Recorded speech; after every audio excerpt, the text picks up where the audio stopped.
Hatid na namin sila sa airport.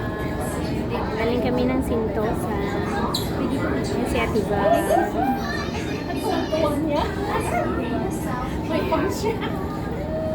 Nabi kay Ate Val kay happy na siya. Happy. Ay, nakuha. Saya ng kasama natin. Jolly-jolly na. Walang kapaguran.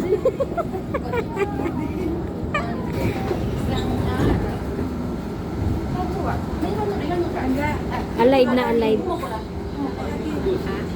Oh, pakita nyo yung mga kuko nyong green. Mga alien kayo. Kuko yung green. Yung isa walang kuko.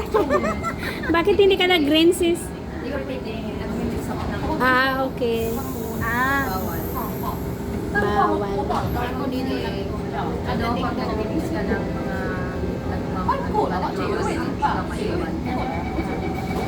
hindi kayo nag-gloves? Yung